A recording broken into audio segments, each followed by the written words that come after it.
Hello and welcome to Press TV's Top 5. It's good to have you with us. The leader of Iran's Islamic Revolution, Ayatollah Sayyid Ali Khamenei, has strongly criticized the U.S. government over its rights record. Ayatollah Khamenei says Washington is not in a position to speak about human rights.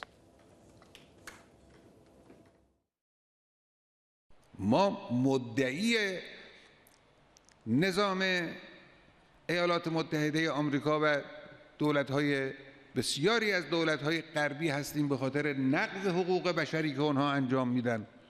ما مدعی هستیم، ما از اونها سوال میکنیم، ما گریبان آنها رو میگیریم در پیشگاه دادگاه افکار عمومی دنیا و اونا جوابی ندارن. آمریکا بزرگترین نقض کننده حقوق بشر است در دنیا.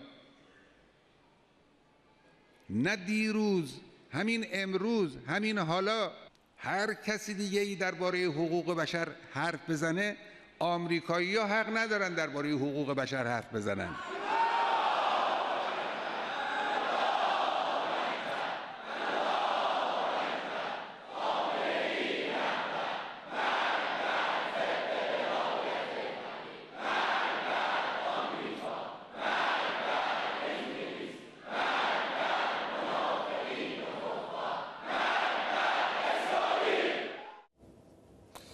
Ayatollah Khamenei further spoke of the talks between Iran and the P5+1 group of countries. The leader said the negotiations revealed the U.S. animosity towards Iran. He said that Tehran has already announced that it would negotiate with, quote, the Satan to deter its mischief. The leader of Iran's Islamic Revolution also referred to Washington's full support for Israel. He said the U.S. is to blame for Israeli regime's atrocities against Palestinians. Ayatollah Khamenei was speaking to a group of Iranian citizens and officials.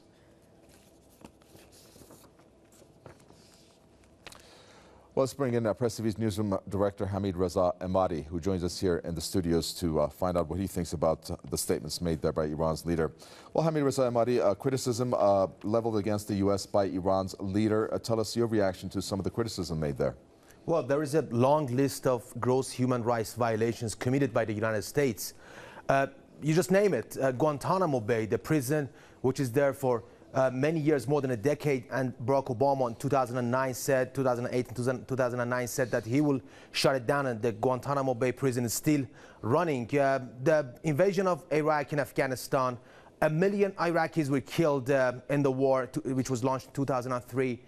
Hundreds of thousands of Afghans have been killed. Afghans are still getting killed by U.S. drone strikes. The assassination drone strikes, which is something that has been condemned by the international community as a violation of international law. You can see the drone strikes in Pakistan, in Afghanistan, in Somalia, in Yemen, and it's just going on. The U.S. violation of human rights all over the world. Just the NSA, the spying scandal involving the United States government. You can see the U.S. has been spying on other countries, even the country's leaders, and it's been coming under fire from all across the world. People are asking why the U.S. is violating their privacy. People are asking why that the United States is violating international norms, and these are the human rights. The United States does everything it could in its capacity to violate the rights of citizens of the world, and it is not in a position, as the leader said,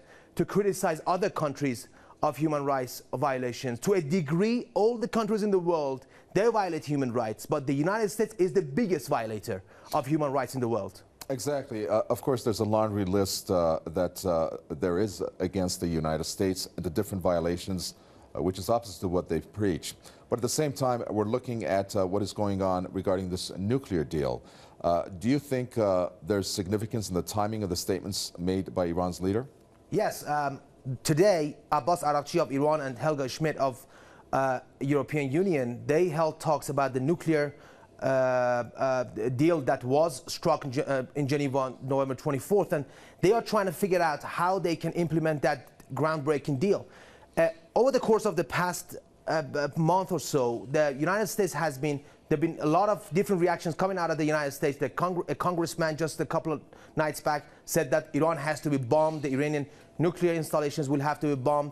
You can hear a lot of criticism, a lot of attacks by the U.S. lawmakers on the deal, on those people who have struck this deal.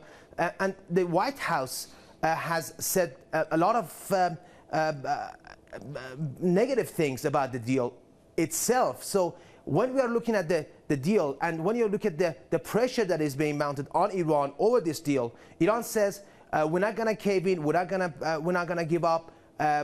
If we made some concessions, you have to make some concessions too. Iran is sending a very clear signal, and that is, if you wanna have these talks to be successful, then you have to cooperate. You have to stop the rhetoric. You have to start the cooperation.